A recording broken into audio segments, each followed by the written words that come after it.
Bueno, en la última clase estábamos viendo entonces el viaje de regreso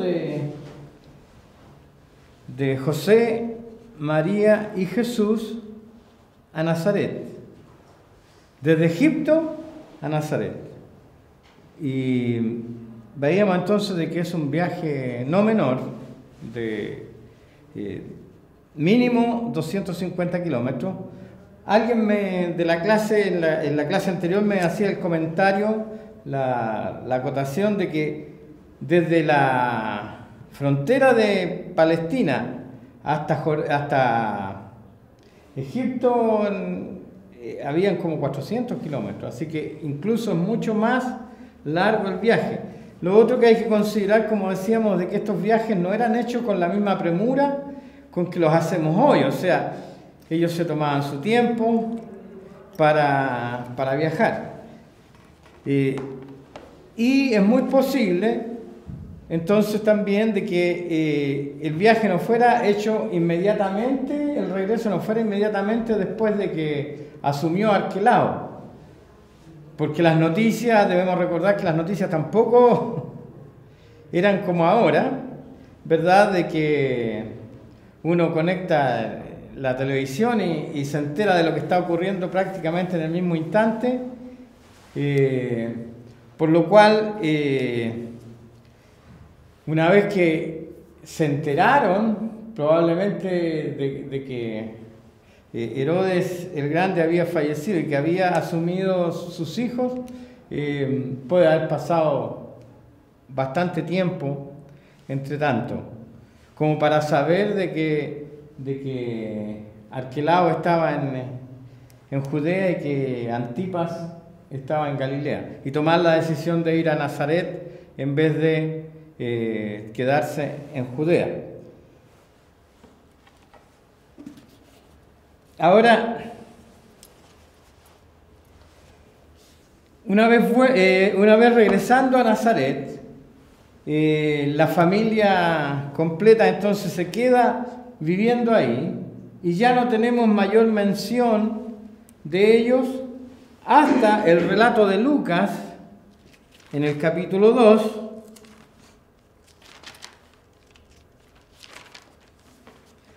donde se cuenta entonces del 41 al 51, donde se cuenta entonces el viaje a Jerusalén. Todo ese periodo entre, digamos, no sé, pero ese periodo de varios años en que Jesús estuvo viviendo con su familia en Nazaret, no hay mayores antecedentes, en realidad no hay nada. Y en Lucas entonces leemos en el 41, cuando dice que los padres de Jesús, dice que subían todos los años para la fiesta de la Pascua.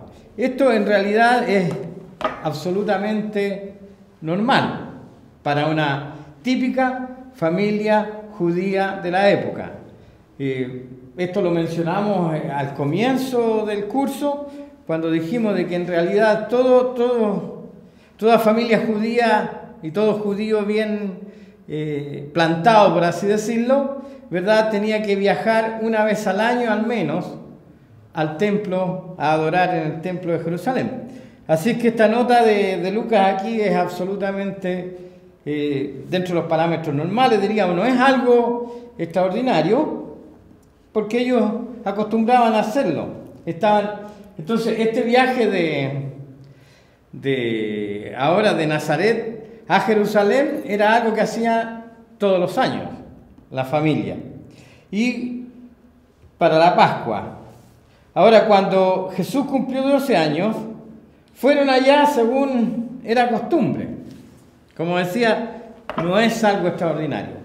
¿Cuál es la importancia que tiene este viaje? Primero que todo, que a los 12 años un niño judío se convertía, al cumplir los 12 años, el niño judío se convertía en hijo de la ley. O sea, a partir de los 12 años, entonces el niño venía a tener todas las responsabilidades propias de un judío. O sea, de ahí para adelante, él tenía que empezar con la observancia de la ley mosaica. Se convertía, y así era el título que se le daba, hijo de la ley. O sea, había una especie de ceremonia, por así decirlo, era algo ritual, donde el niño dejaba de ser niño y se convertía en adulto prácticamente y en hijo de la ley. Entonces, por eso es que Lucas relata este hecho, más encima con lo que vamos a leer. Dice que cuando entonces cumplió 12 años, fueron para allá según su costumbre, y terminada la fiesta, era Pascua, terminada la fiesta, emprendieron el viaje de regreso. Ya dijimos que estos viajes eran hechos en grupo, en caravanas generalmente, con muchas otras personas. Pero dice que el niño se había quedado en Jerusalén sin que sus padres se dieran cuenta. Claro, nosotros hoy día diríamos, ¿cómo es posible? O sea, los papás emprendieron el viaje y no se enteraron que el niño no iba. Tendría 12 años y todo lo que queramos, pero es un poco inusual para nuestro concepto que los papás no supieran que el niño no iba. Pero como decíamos, en ese momento, en esas circunstancias, no era tan anormal. Y dice que ellos entonces, pensando que él estaba en el grupo de viajeros, o sea, como era un grupo grande, lo más probable es que el niño anduviera por ahí con otros, lo buscaron, dice, pensando que él estaba entre los grupos de viajeros, hicieron un día de camino mientras lo buscaban entre los parientes y conocidos. Esto me indica a mí de que el grupo no era menor, eran bastantes personas, anduvieron todo un día y resulta que recién al final se vienen a dar cuenta de que no estaba, y al no encontrarlo entonces volvieron a Jerusalén en su búsqueda. Ahora, como decía, para nosotros es inconcebible esto, pero ellos viajaban en grupo y cabía la posibilidad de que el niño estuviera por ahí. Ahora, al cabo de 3 días, dice, lo encontraron en el templo, sentado entre los maestros, escuchándolos y haciéndoles preguntas, y todos los que lo oían se asombraban de su inteligencia y de sus respuestas. Cuando lo vieron sus padres, se quedaron admirados. «Hijo, ¿por qué te has portado así con nosotros?», le dijo su madre. «Mira que tu padre y yo te hemos estado buscando angustiados». Y él le contesta: «¿Por qué me buscaban?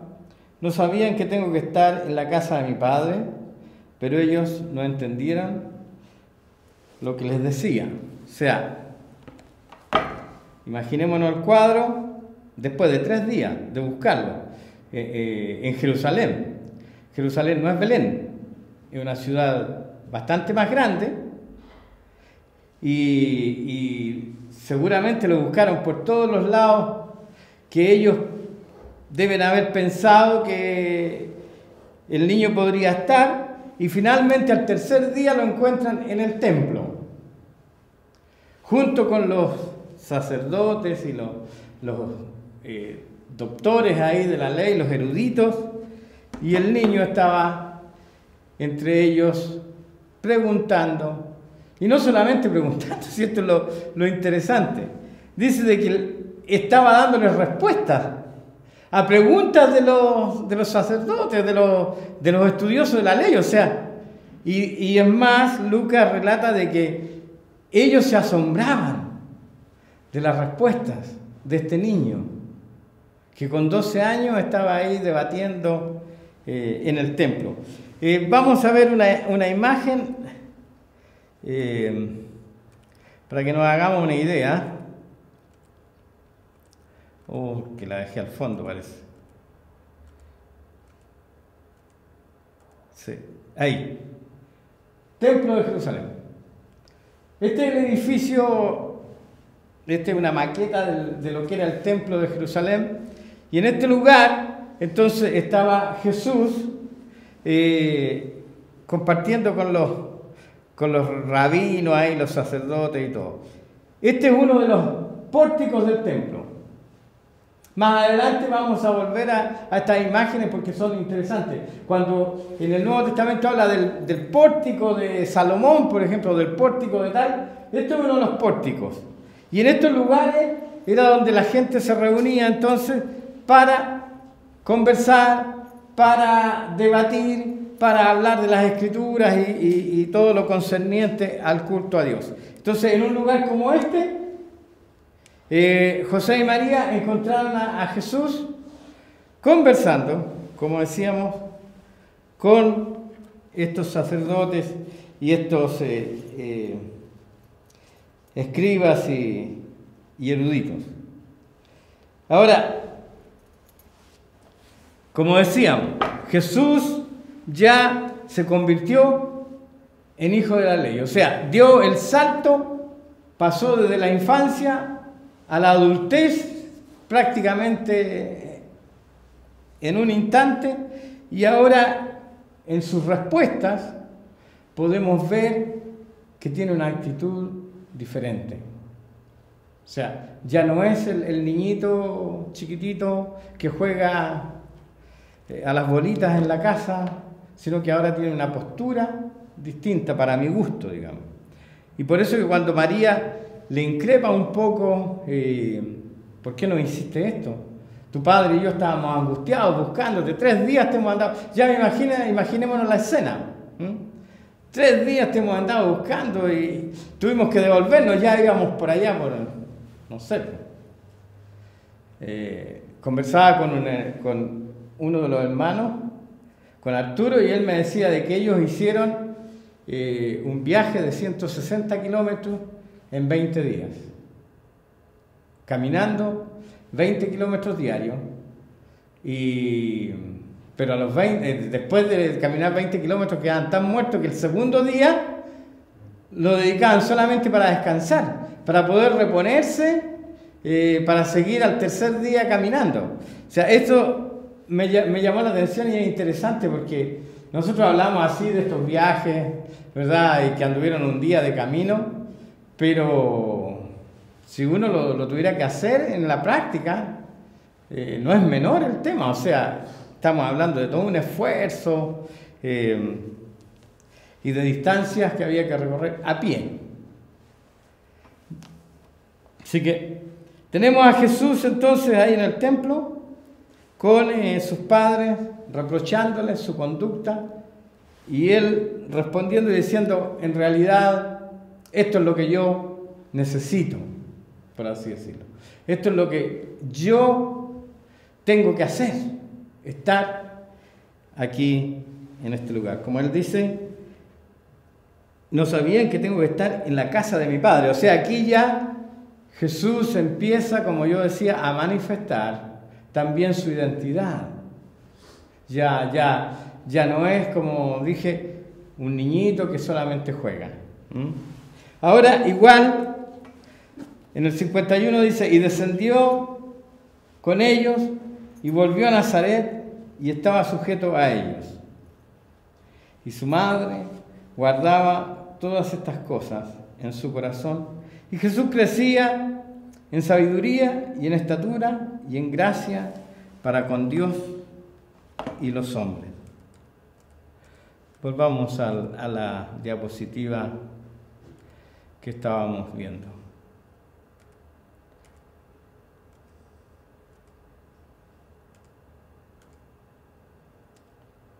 Ya. Entonces, después del templo, después de esto, Jesús vuelve con sus padres a Nazaret, otro viajecito de entre 4 y 6 días, y probablemente, como conversábamos un poco con Jerry, probablemente estos viajes duraban incluso mucho más, porque tampoco los hacían como yo decía en la clase anterior, con la premura con que nosotros lo hacemos. Entonces, ellos se tomaban todo el tiempo que fuera necesario, y un viaje de esto podría durar hasta un mes o quizás más.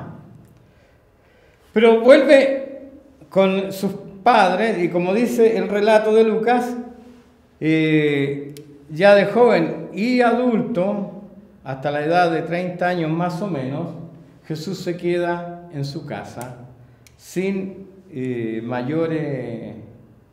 haya mayor antecedente de lo que hacía. Lo único que dice Lucas, ¿verdad?, es que él estuvo sujeto a sus padres todo este tiempo. Y eso es precisamente lo que dice en Lucas 2:52. Y que crecía, dice, en sabiduría y en estatura y en gracia para con Dios los hombres.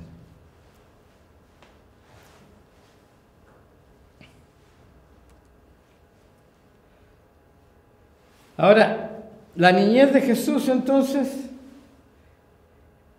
y su infancia y su niñez pasan aquí en ese lugar, en Nazaret. Ahí él vive por los siguientes 18 años, aprox. Ahí, junto con su padre y su madre, seguramente trabajando en el taller de José, aprendiendo el oficio, y a su vez entonces, como dice, creciendo.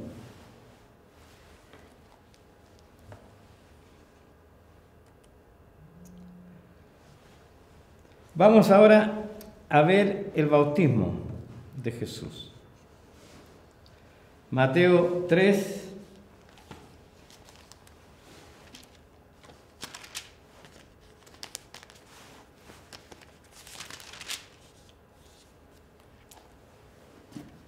Del 13 al 17 dice lo siguiente.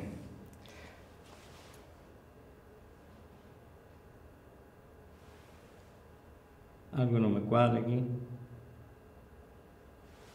Estoy en el 2, por eso. Ya, ahora sí. Dice entonces que un día Jesús fue de Galilea al Jordán para que Juan lo bautizara. Pero Juan trató de disuadirlo, diciéndole: yo soy el que necesita ser bautizado por ti, ¿y tú vienes a mí? Y Jesús le dijo: dejémoslo así por ahora, pues nos conviene cumplir con lo que es justo. Entonces Juan consintió, y tan pronto como Jesús fue bautizado, subió del agua. En ese momento se abrió el cielo, y él vio el Espíritu de Dios bajar como una paloma y posarse sobre él. Y una voz del cielo que decía: este es mi Hijo amado, estoy muy complacido con él. Y aquí tenemos entonces este relato, tanto en Mateo como en Marcos y en Lucas. O sea, aquí ya los tres evangelistas, lo que se conoce como los evangelios sinópticos, relatan el bautismo de Jesús. Ahora, Juan, no hemos hablado mucho de Juan en realidad, porque no es el objetivo del curso, pero Juan, que era, como dijimos al principio, primo de Jesús, 6 meses mayor aproximadamente también que él, había sido llamado a un ministerio mediante el cual entonces él estaba bautizando con bautismo de arrepentimiento a las personas que escuchaban su mensaje. O sea, aparentemente ya Juan tenía su trayectoria en este ministerio, y un día cualquiera Jesús decide ir al Jordán. Veamos una imagen del río. Ahí está, el río Jordán. No es un gran río, pero ese es el río Jordán.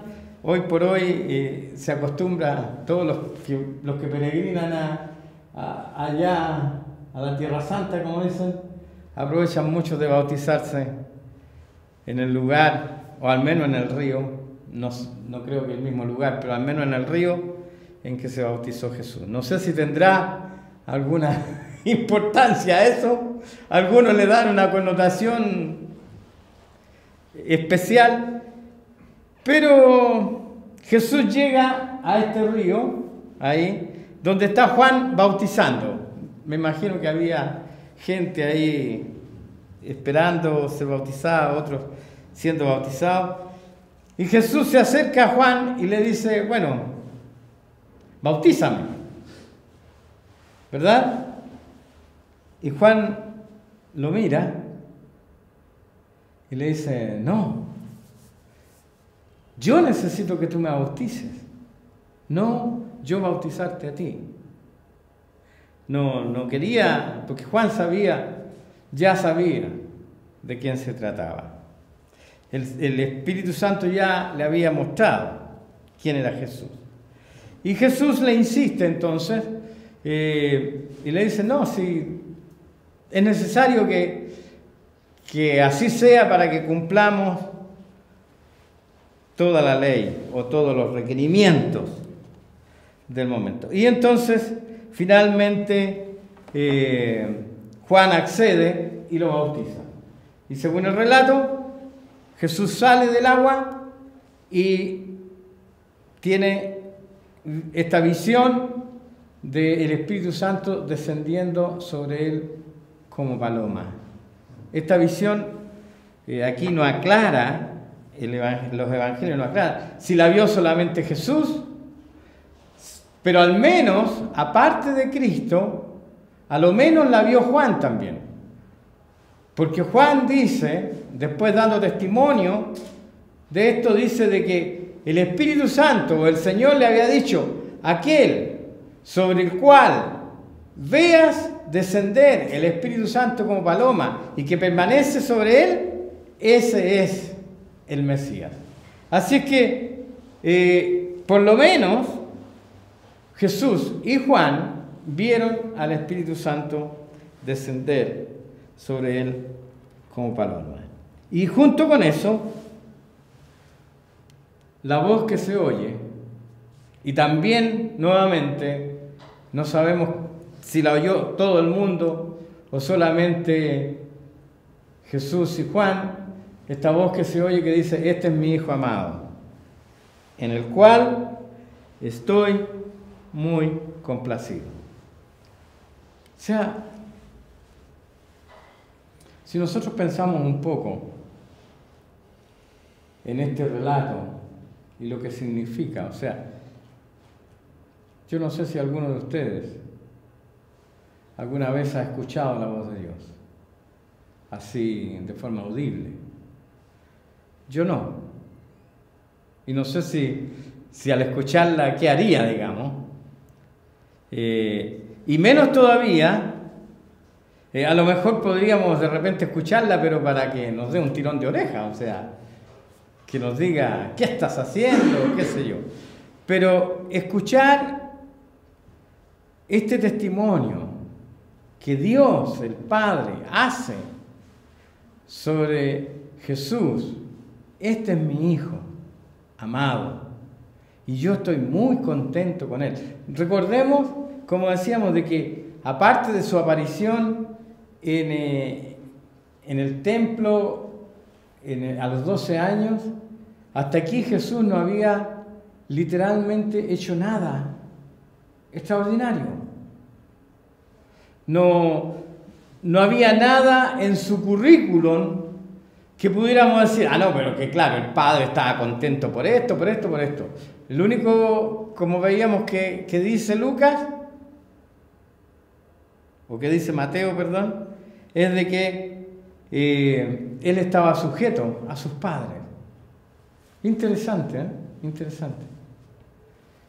Que el Padre eterno estaba complacido con Jesús, porque Jesús, a su vez, se sujetaba a sus padres. Yo creo que es una buena lección que podríamos sacar nosotros y a lo mejor nuestros hijos. hijos sujetos a sus padres agradan el corazón de Dios.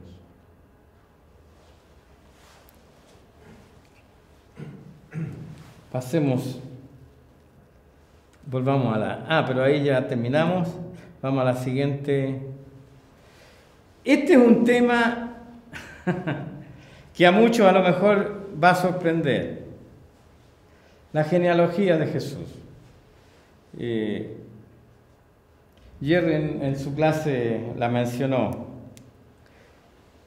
¿Por qué la genealogía de Jesús? Yo no sé si a ustedes les pasa, pero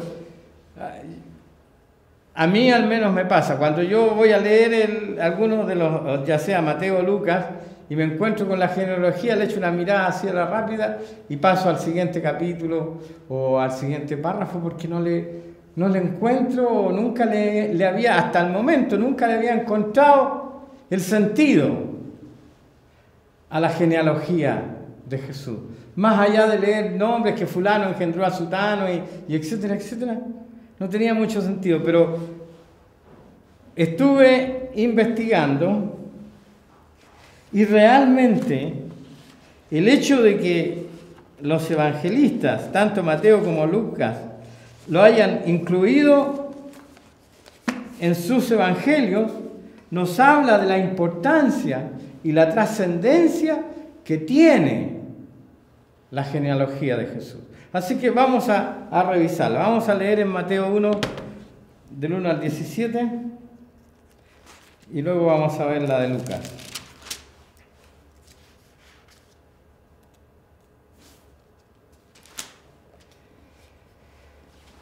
Mateo empieza su libro con esto, dice, libro de la genealogía de Jesucristo, hijo de David, hijo de Abraham, y de ahí empieza a relatar la genealogía partiendo desde Abraham y llegando hasta Jesús, pasando por José, dice, marido de María, al final de la cual nació Jesús llamado el Cristo. De esta manera dice que todas las generaciones desde Abraham hasta David son 14, desde David hasta la deportación a Babilonia 14 y desde la deportación a Babilonia hasta Cristo 14. Veamos la de Lucas. Lucas capítulo 3, los versículos 23 al 38. Ahora, Mateo comienza su genealogía diciendo Jesucristo, hijo de David, hijo de Abraham. Lucas dice lo siguiente: Jesús tenía unos 30 años cuando comenzó su ministerio. Era hijo, según se creía, de José. Y de ahí empieza a desarrollar su genealogía. Ahora, como yo decía, nosotros, o al menos yo, nunca le di mucha importancia a este tema, pero en la época de Cristo y para los hebreos sobre todo, el tema de la genealogía no era un tema sin importancia, sino todo lo contrario. Era un tema muy, muy trascendente. Pero aquí tenemos algunos conflictos en estas dos genealogías. Y la primera diferencia que podemos notar a simple vista, así, es su longitud. Ahí tenemos un apoyo. Una parte desde Abraham, la de Mateo va desde Abraham hasta Jesús, y la otra, la de Lucas, va desde Jesús hasta Adán, o sea, es mucho más extensa. La segunda cosa que notamos inmediatamente es que una es ascendente y la otra es descendente, porque Mateo empieza con Abraham y va hasta llegar a Jesús. En cambio, Lucas parte al revés Y empieza con Jesús y va ascendiendo hasta llegar a Adán y a Dios mismo. En tercer lugar, tenemos que el orden del lapso entre David y Jesús discrepa en casi todos los nombres, uno con otro. O sea, Mateo lista ciertos nombres, ¿verdad? Que aquí podemos ver. No era eso lo que quería.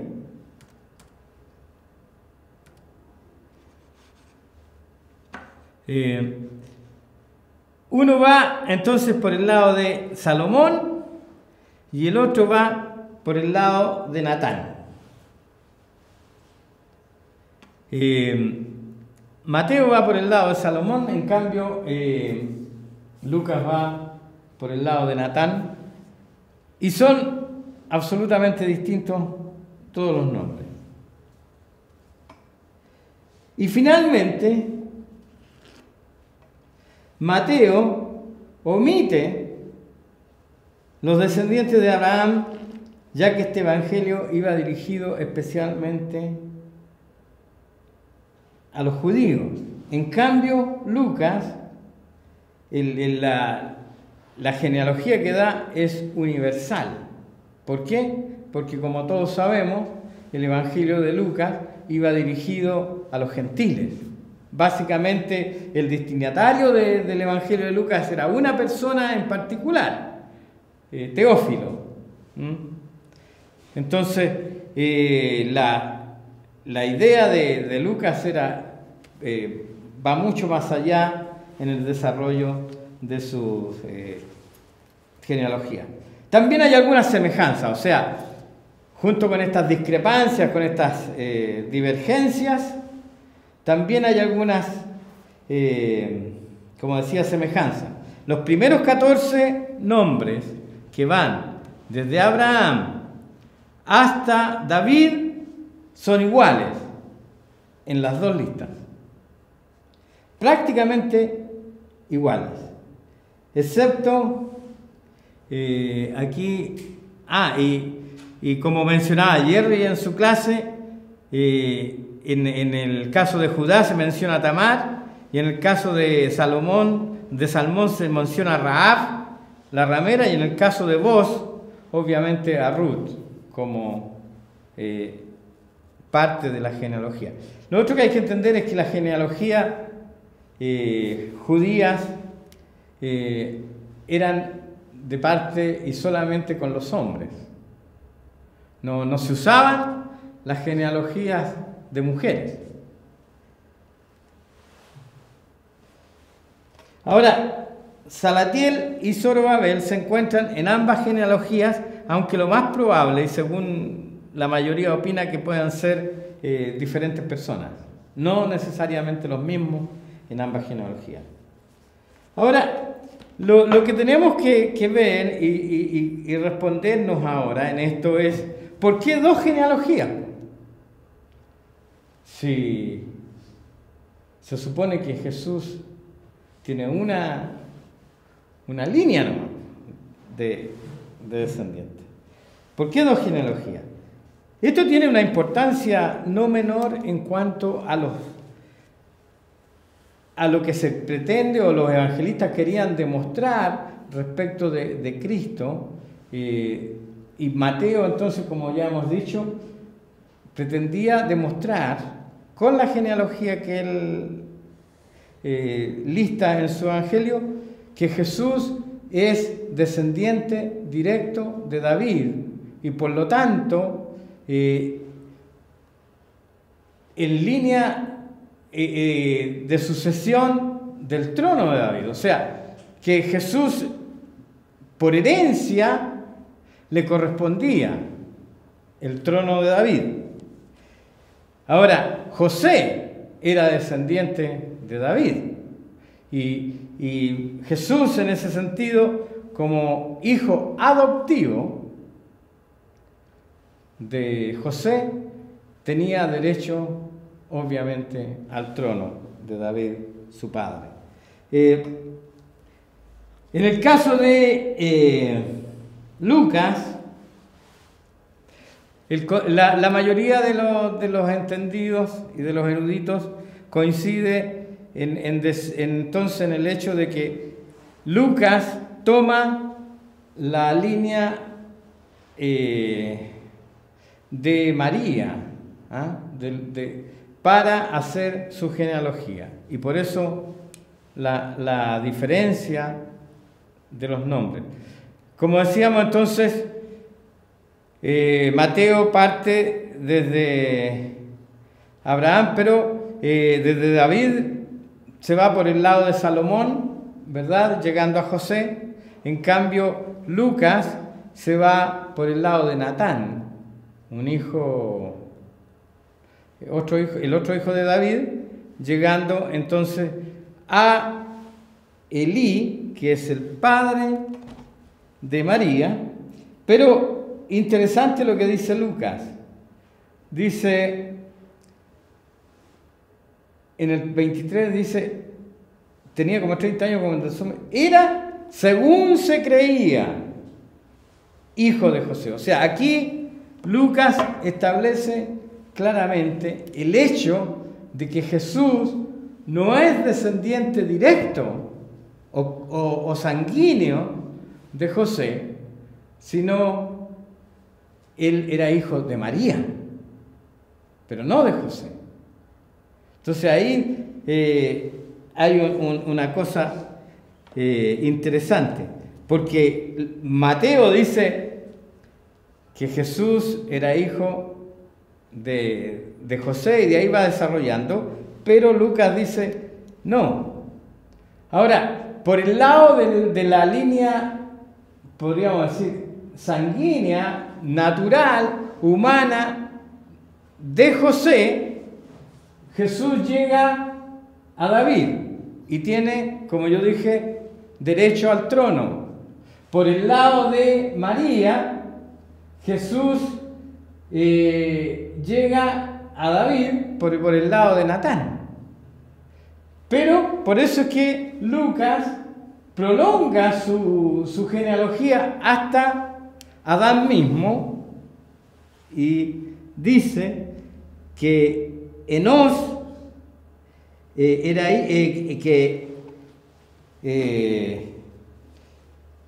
partiendo de Elí llega a Enós, que dice que era hijo de Set, que era hijo de Adán, y que Adán era hijo de Dios. Entonces ahí Lucas lo lleva hasta el último, y eso hace que Jesús no solamente sea, por así decirlo, propiedad de los judíos, sino de toda la raza humana. Ahora, como decíamos, entonces es importante recalcar de que lo más probable es que Lucas haya tomado la genealogía de María, mientras Mateo tomó la de José. Aunque Pablo en alguna ocasión por ahí escribe de que nadie se preocupe de estas cosas, de la genealogía interminable y cosas parecidas, con respecto al Mesías es diferente. El interés en la genealogía es importante, porque es la prueba y lo que legitima a Jesús como verdadero rey y también como verdadero hijo de Dios. Así que para mí al menos fue bastante interesante este tema de la genealogía de Jesús, y me cambió un poco el esquema. Como yo decía antes, yo no le daba mucha importancia, nombres más, nombres menos. Lo otro que hay que entender es que ninguno de los dos escritores obviamente incluyó a todas las personas, sino más bien, en el caso de Mateo, hace un ordenamiento y los ordena de cierta manera para solamente demostrar la legitimidad de Jesús respecto de su acceso al trono de David. No tenía otro propósito, así que no tenía sentido poner todos los descendientes, porque algunas de las críticas que hacen los que obviamente quieren criticar es que es imposible que haya 7 generaciones o 14 generaciones en trechos de tiempo muy largos. Pero la verdad es que, como todos sabemos, la intención del Espíritu al escribir esto no es ser exhaustivo, sino más bien dar una base sólida respecto de la descendencia de Jesús. Ahora,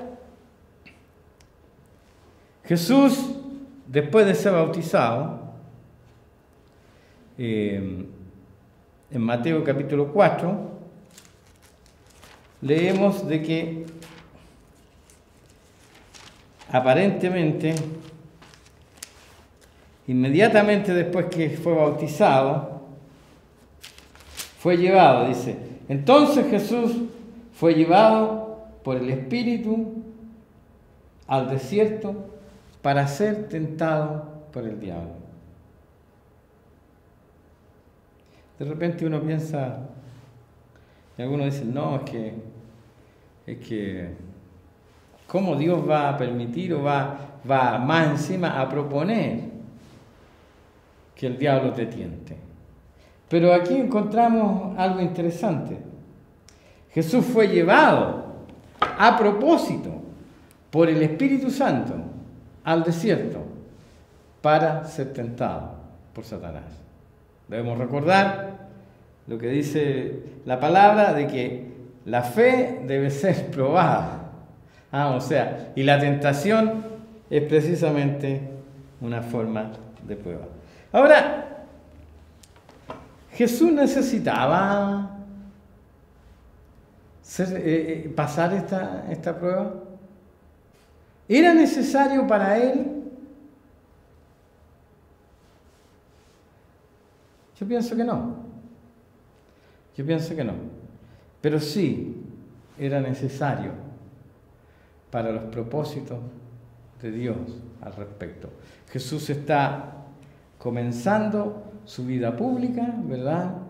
En la antesala de su ministerio público, y yo creo que Dios quería dejar bien asentado quién era Jesús y cuál era su propósito aquí en la tierra. Y no solamente dejarlo bien asentado para las personas, porque este es un hecho que nosotros conocemos por la palabra, sino también dejarlo bien asentado frente al mundo espiritual. No debemos olvidar que nosotros nos movemos en 2 planos. Por un lado, claro, estamos en este mundo físico y nos movemos acá, pero por sobre el plano de lo natural está obviamente el plano de lo espiritual. Y también, como dice Pablo en el libro de Efesios, nosotros nos movemos en ese plano de lo espiritual. Así que también era necesario, por así decirlo, dar un comienzo, una partida espiritual del ministerio de Jesús. Esto lo vamos a dejar para la próxima clase. Creo que el tiempo se nos fue y Dios mediante, como dicen, nos veremos en 2 sábados más y ahí continuaremos ya entrando ya de lleno en todo lo que es el ministerio público de Jesús. Gracias por su atención.